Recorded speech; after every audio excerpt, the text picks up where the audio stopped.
ദൈവത്തെ സ്തുതിക്കുകയും സ്തോത്രം ചെയ്യുന്നു. ഇങ്ങനെയുള്ള അവസരം തന്ന ദേവദാസനോടും ദേവസ്ഥാനോടുമുള്ള നന്ദി അറിയിക്കുന്നു. ദൈവന്റെ മനസ്സിൽ തന്നൊരു ചിന്തയെ കുറച്ച് സമയത്തിനുള്ളിൽ പങ്കുവയ്ക്കാൻ ആഗ്രഹിക്കുന്നു. അതിനാധാരമായി 1 യോഹന്നാൻ 3:1 വായിക്കുന്നു. കാരണം നാം ദൈവമക്കളെന്ന് വിളിക്കപ്പെടുവാൻ പിതാവ് നമുക്ക് എത്ര വലിയ സ്നേഹം നൽകിയിരിക്കുന്നു, അങ്ങനെ തന്നെ നാം ആകുന്നു. ഈ വാക്യത്തെ ദൈവത്തിന്റെ കരങ്ങളിലേക്ക് സമർപ്പിച്ചുകൊണ്ട് ഒരു വാക്യത്തിൽ പ്രാർത്ഥിക്കുന്നു. പരിശുദ്ധനായ ദൈവമേ, സ്വർഗ്ഗസ്ഥനായ പിതാവേ, ഈ സമയത്തിലായി പ്രാർത്ഥന സ്തോത്രം ചെയ്യുന്നു. ദൈവമേ, വിശുദ്ധ കാലം ഞങ്ങളുടെ കരങ്ങളിലേക്ക് തന്നിരിക്കുന്ന വചനത്തെ കരങ്ങളിലേക്ക് സമർപ്പിക്കുന്നു. ദൈവമേ, വചനത്തിലൂടെ ദൈവത്തോട് ഞങ്ങളോട് സംസാരിക്കാൻ ആഗ്രഹിക്കുന്നത് അത് ദൈവം ഞങ്ങളോട് സംസാരിക്കണമേ. കർത്താവ്, ദൈവിക ശക്തി കേൾക്കുവാൻ ദൈവം സഹായിക്കണമേ എന്ന് പ്രാർത്ഥിക്കുന്നു. ദൈവം കേൾക്കുന്ന എല്ലാവർക്കും ഈ വചനങ്ങളെ അനുഗ്രഹമാക്കി തീർക്കണമേ. ദൈവമേ, സ്തോത്രം. കർത്താവ്, നടത്തുന്ന എല്ലാ ശുശ്രൂഷകളെയും ഞങ്ങളുടെ കരങ്ങളിലേക്ക് സമർപ്പിക്കുന്നു. യേശുക്രിസ്തുവിന്റെ പ്രാർത്ഥനയോട് യാചനയോട് കേട്ട സ്തോത്രം യേശുനാമത്തിൽ തന്നെ. Praise the Lord. തകർച്ചകളും വെല്ലുവിളികളും നിറഞ്ഞ ഈ ലോകത്ത് മാറ്റമില്ലാത്തതായി നമ്മുടെ കൂടെ ഒന്ന് നിലകൊള്ളുന്നു ദൈവത്തിന്റെ സ്നേഹം. ദൈവത്തിന്റെ സ്നേഹത്തെ വിവിധ രീതിയിൽ ചിന്തിക്കാനാണ് ഞാൻ ആഗ്രഹിക്കുന്നത്. പ്രാർത്ഥനയോടായിരിക്കാം.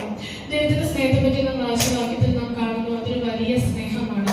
എഫേസ്യർ ലേഖനം 3:18-19 പൗലോസ് പറയുന്നു, ക്രിസ്തുവിന്റെ സ്നേഹത്തിന്റെ ആഴവും ഉയരവും വീതിയും വർണ്ണിക്കാനാവാത്തതാണ്. അത് മനുഷ്യ പരിജ്ഞാനത്തെ കവിയുന്നതാണ്. ക്രിസ്തുവിന്റെ സ്നേഹം പ്രപഞ്ചത്തിന്റെ വിശാലതയേക്കാൾ വലുതാണ്. അത് മനുഷ്യ മനസ്സിന് മനസ്സിലാക്കാൻ പറ്റാത്തവണ്ണം ആഴമുള്ളതാണ്.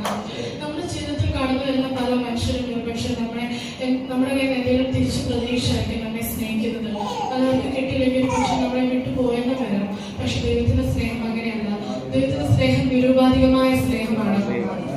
യെശയ്യാ പ്രവചനം 49:16 നമ്മളെ ഓർമ്മിപ്പിക്കുന്നു, ഞാൻ നിന്നെ എന്റെ ഉള്ളം കയ്യിൽ പാലിച്ചിരിക്കുന്നുവെന്ന്. നാം ഓരോരുത്തരും ദൈവത്തിന് വിലപ്പെട്ടവരാണെന്ന് ഈ വാക്യം തെളിയിക്കുന്നു. നമ്മുടെ ജീവിതത്തിന്റെ നല്ല നിമിഷങ്ങളിൽ മാത്രമല്ല, നമ്മുടെ മനുഷ്യരായ നമ്മുടെ ഭാഗത്തുനിന്ന് വന്നു പോകുന്ന വീഴ്ചകളിലും ഇളകാത്ത സ്നേഹമാണ് ദൈവത്തിൻ്റെത്.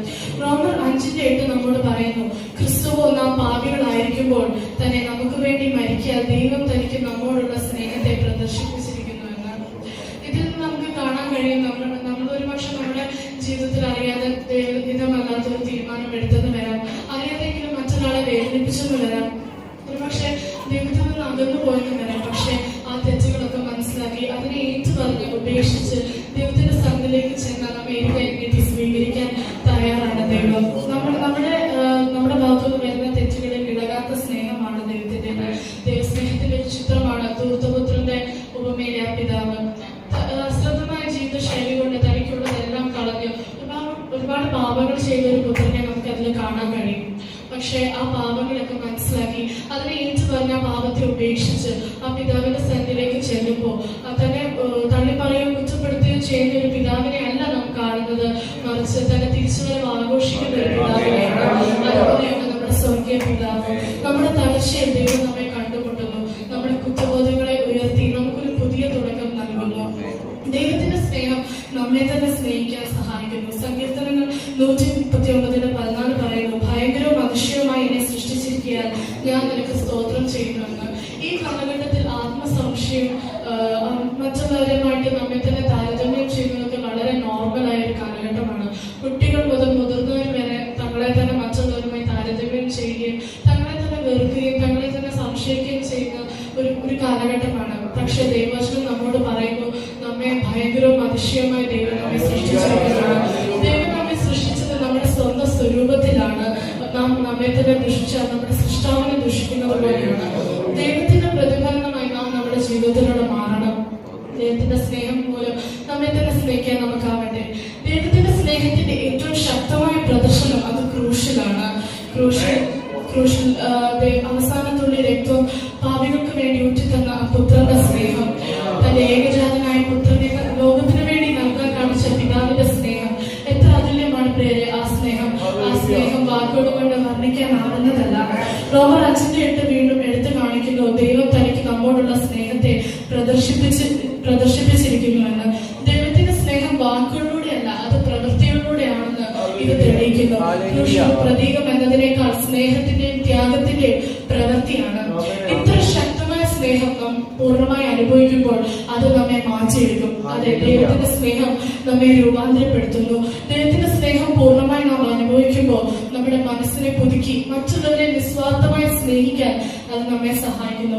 എഹെസ്കേലിന്റെ പ്രവചനം 36:26 ഇങ്ങനെ പറയുന്നു, ഞാൻ നിങ്ങൾക്ക് പുതിയൊരു ഹൃദയം തരും, പുതിയൊരു ആത്മാവിനെ ഞാൻ നിങ്ങളുടെ ഉള്ളിലാക്കും, കല്ലായുള്ള ഹൃദയം ഞാൻ നിങ്ങളുടെ ജഡത്തിൽ നിന്ന് നീക്കി മാംസമായുള്ള ഹൃദയം നിങ്ങൾക്ക് തരും.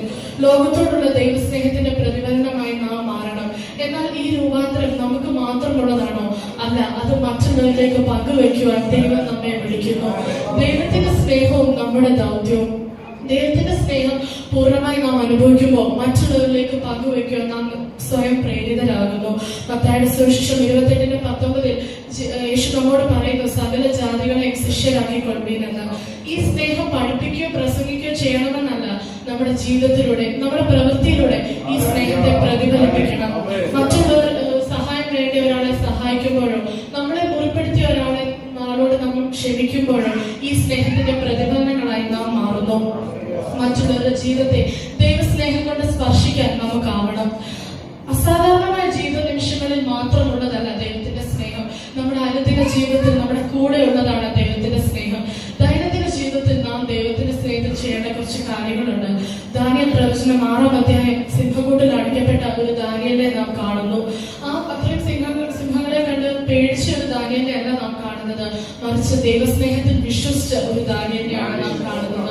ദൈവസ്നേഹത്തിൽ ആശ്രയിച്ച ഒരാളെ നാം കാണുന്നത്. അതുപോലെ നാം ദൈവസ്നേഹത്തിൽ ആശ്രയിക്കുക.